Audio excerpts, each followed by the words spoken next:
एकजुट होकर मनोरमा जी को विधानसभा भेजने का ही काम किया, बल्कि नीतीश कुमार के विकास की जो कार्य थी उस पर अपना विश्वास जताने का काम किया। इसीलिए बेलागंज के तमाम नौजवान और अभिभावकों को और तमाम हिंदू मुस्लिम सभी भाइयों को जाति से उठकर जो जिन्होंने विकास की धारा को ताकत देने का काम किया है, उनको हम धन्यवाद देते हैं, उनको हम साधुवाद देते हैं। और जो मोटरसाइकिल से आए उनका साधुवाद है। आप सब अपना जगह लेके बैठ जाइए, कार्यक्रम को चलने दीजिए। आज आप लोगों ने 2005 में आपके प्यार और आशीर्वाद से इस बिहार की धरती पर माननीय नेता श्री नीतीश कुमार को मुख्यमंत्री के रूप में पदार्पण हुआ। और जब नेता इस देश में आए थे तो ये बिहार का बजट मात्र 24,000 करोड़ का बजट का बिहार था। और इस प्रदेश में 118 नरसंहार, पूरा मगध और औरंगाबाद से लेकर रोहतास की धरती, नवादा की धरती जो हमारा मध्य बिहार था, पूरी तरह से लहूलुहान था। और 118 नरसंहार, नक्सल अपने चरम पर था, जाति और माद अपने चरम पर था, धार्मिक विवाद अपने चरम पर था।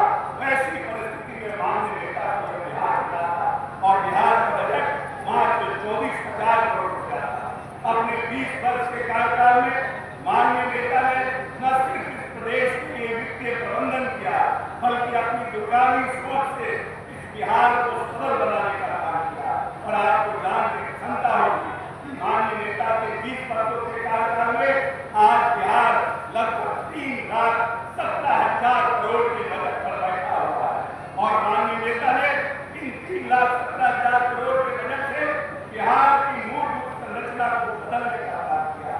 2005 में जब माननीय नेता तो सबसे पहले उन्होंने इस प्रदेश के जो बिगड़ी हुई लॉ एंड ऑर्डर की व्यवस्था थी उसको दुरुस्त करने का काम किया, जो अराजकता फैली हुई थी उसको बदलने का काम किया।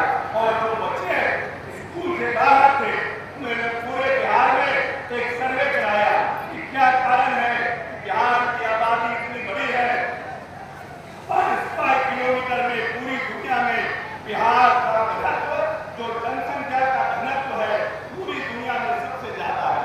लेकिन फिर भी बिहार के बच्चे मात्र 4 लाख बच्चे मैट्रिक की परीक्षा पास करते हैं।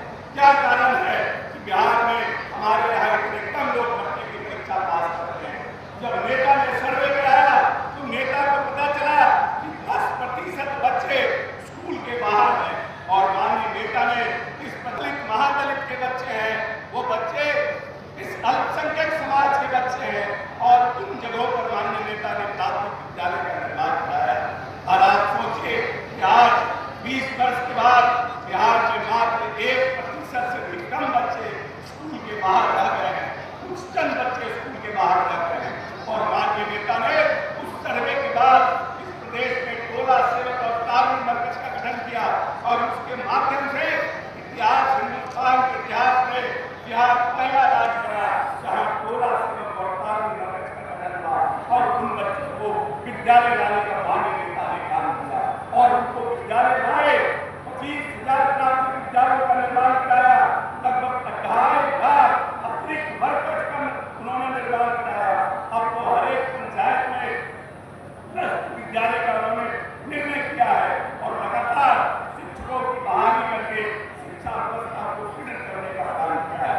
हमारे पहले जो लोग थे उनकी विचारधारा और हमारे नेता की विचारधारा अलग अलग है।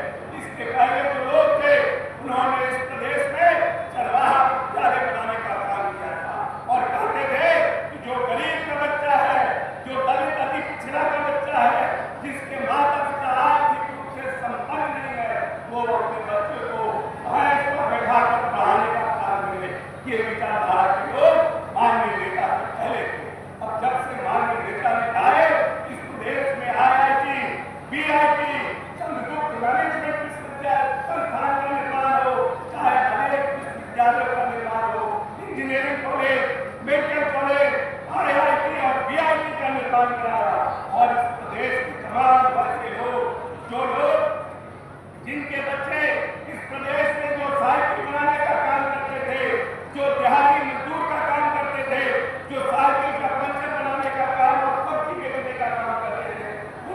मन में भी ये इच्छा थी कि हमारा